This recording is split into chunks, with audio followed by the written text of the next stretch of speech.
मुंबईत मागच्या काही दिवसापासून विश्रांतीनंतर पुन्हा एकदा मुसळधार पावसाला सुरुवात झालेली आहे आणि पहाटेपासून मुंबईमध्ये मोठ्या प्रमाणामध्ये पाऊस पडतो आणि या पावसामुळे मुंबईच्या वाहतुकीवरती त्याचा परिणाम आता जाणवायला सुरुवात झालेली आहे।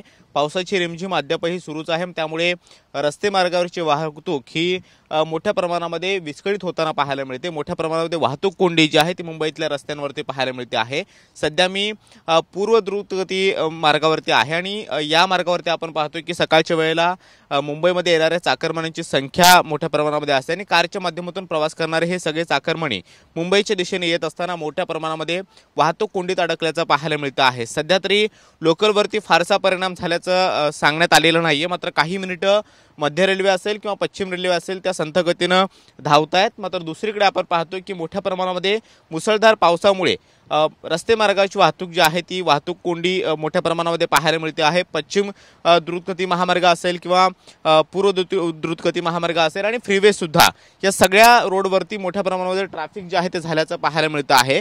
मुसळधार पाऊस सध्या तरी सुरूच आहे आणि आज दिवसभरामध्ये हवामान खात्याने मुंबईला येलो अलर्ट जो आहे तो दिलेला आहे, येलो अलर्टचा इशारा दिलेला आहे आणि सध्याच्या आपण पावसाची जर गती पाहिली तर ज्या पद्धतीने मुसळधार पाऊस पडतोय त्याच पद्धतीने दिवसभरामध्ये जर असाच पाऊस राहिला तर मुंबईच्या लाईफलाईनवरती सुद्धा तितकाच परिणाम होऊ शकतो। त्याचबरोबर मोठ्या प्रमाणामध्ये सगळीकडे वाहतूक कोंडी जी आहे ती अशा पद्धतीने पाहायला मिळू शकते। मात्र सध्या तरी सकाळची वेळ आहे आणि चाकरमानी आपापल्या कामावरती जात असताना मोठ्या प्रमाणामध्ये वाहतूक कोंडीत अडकल्याचं पाहायला मिळतं आहे।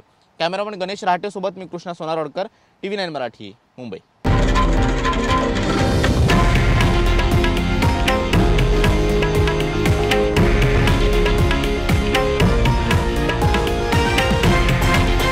हे आहे देशातील नंबर 1 न्यूज नेटवर्क आणि आपण पाहत आहात TV9 मराठी, एकमेव।